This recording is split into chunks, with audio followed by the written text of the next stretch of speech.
Всем привет! Today I would like to tell you about the expressions of, if I can call it like that, Russian slang, which can confuse even foreigners who know Russian very well, who have been learning it for a long time, but these small, tiny expressions, which are typical for native Russians, they can really be difficult for understanding. So I remembered some of them and today try to explain it to you. The first one is sounds like "да нет, наверное", which literally can be translated like yes, no, maybe. So you really like say yes, no, maybe.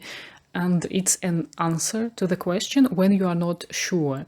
So someone asks you something and I would translate it like probably not. For example, do you know, will it rain tomorrow? And you say like, yes, no, maybe. That means, well, I think probably not. And I think without knowing, if you are a foreigner, even who knows Russian, and you have a question, and person answers you like yes, no, maybe, that may sound like they laugh at you, or I don't know, something like this. The next thing is that we can add phrase "welcome on" before, for example, saying goodbye.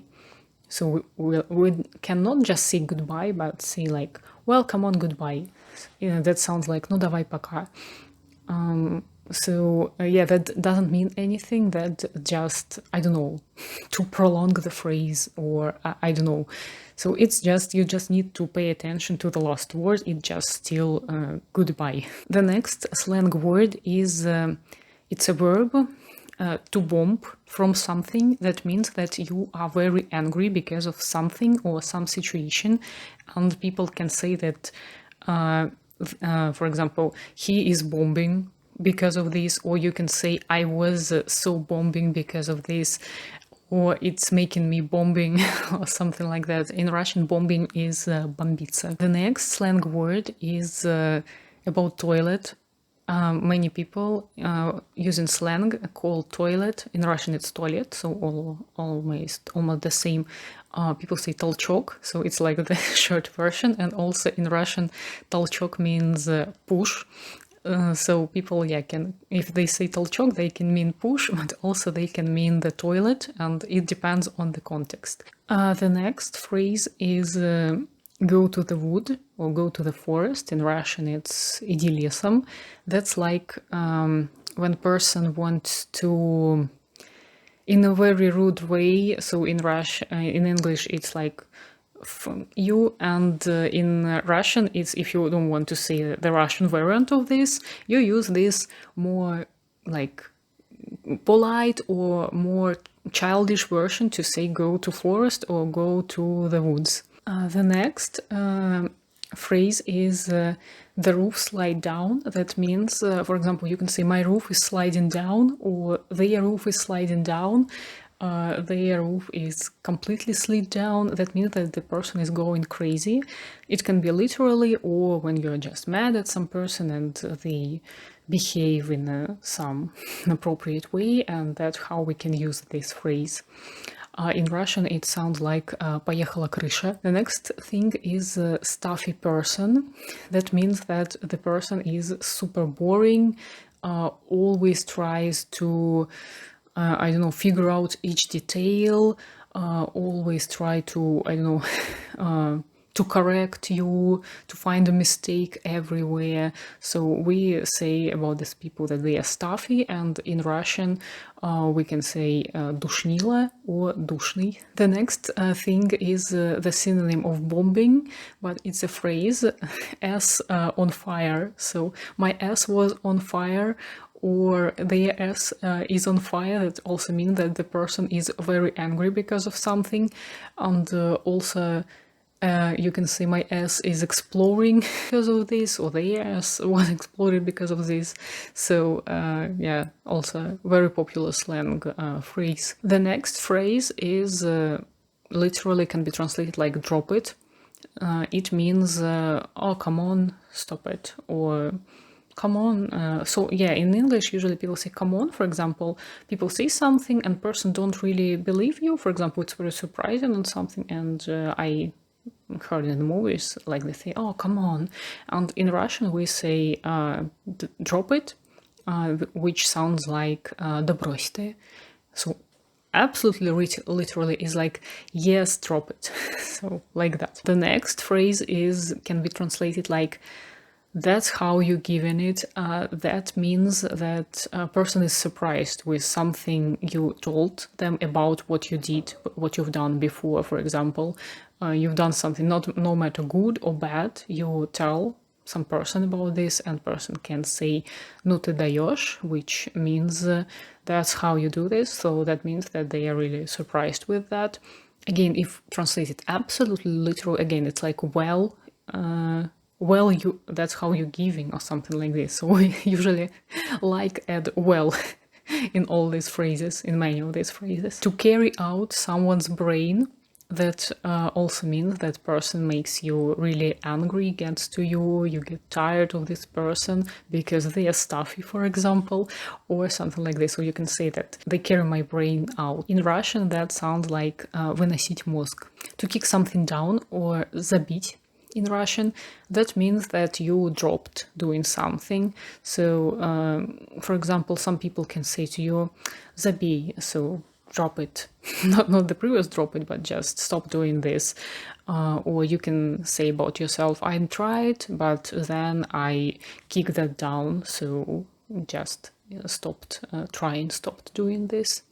Forgot about this. It stopped being important for me. The next phrase is in Russian, it sounds не за что. Literally, I would translate it not for anything, or in a more understandable way, I would say that's nothing, and or for nothing. For example, person thanks you for something, and you answer him не за что. That means that you're like saying, oh, that's nothing to thank for, and it's like something polite. So actually it is. It is what to thank for, but you're like softly refusing it.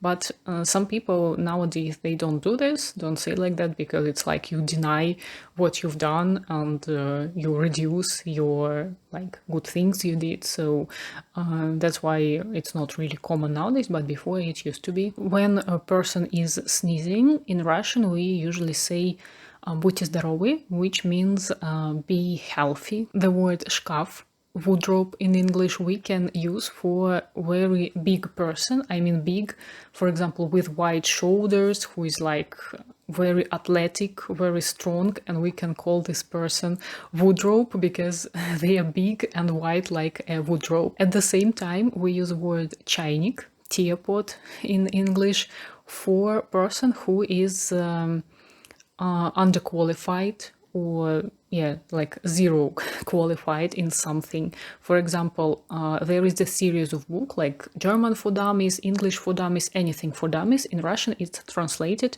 like English for teapots. So it's like dummy, it's not even dummy, it's as I said, unqualified person. So you don't know anything in some sphere, so you are like a teapot in this sphere. We also can say the phrase come on, which is literally translated like давай, давай, or no, literally it can be translated like give.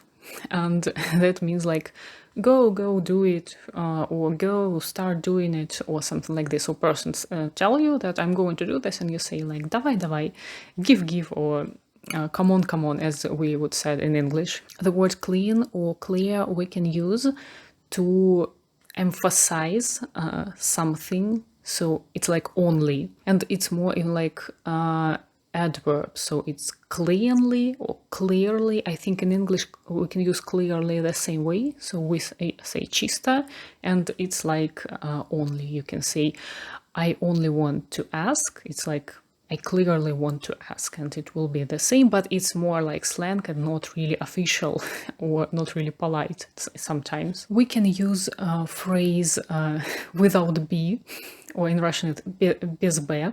That means, for example, some person asks you for something and you say без б. That means without bazar. Bazar that refers to bazaar, where people talk a lot, and you mean saying this, you mean that I'm not going to talk a lot about this, I'm just going to do, and you say без б, so without bazaar, without extra talking, just with doing. Also, the same way we can say without questions, so just someone asks you for something, you say without question, без вопросов. The phrase I'm violet, or it's violet to me, мне фиолетово, that means that I don't care. The slang synonym is also the лампочки. I don't even know how to translate it.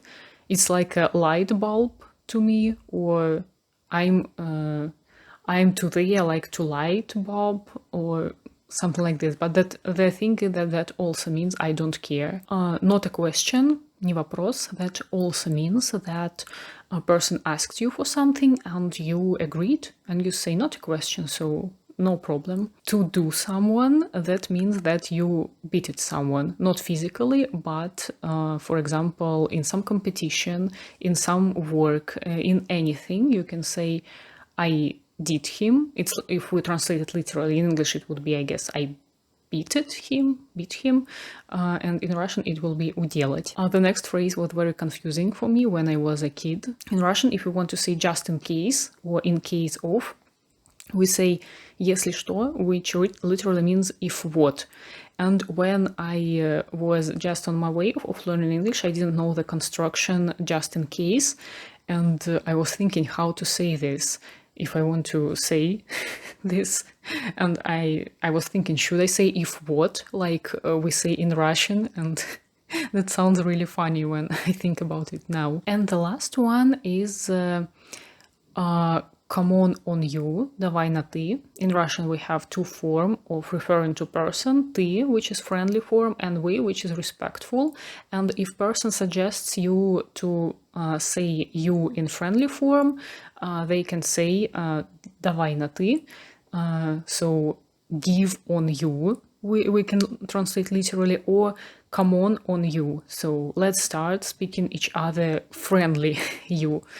So yeah, it can be also not really clear for foreigners, mostly maybe for English speaking, because there are no difference between friendly and official you.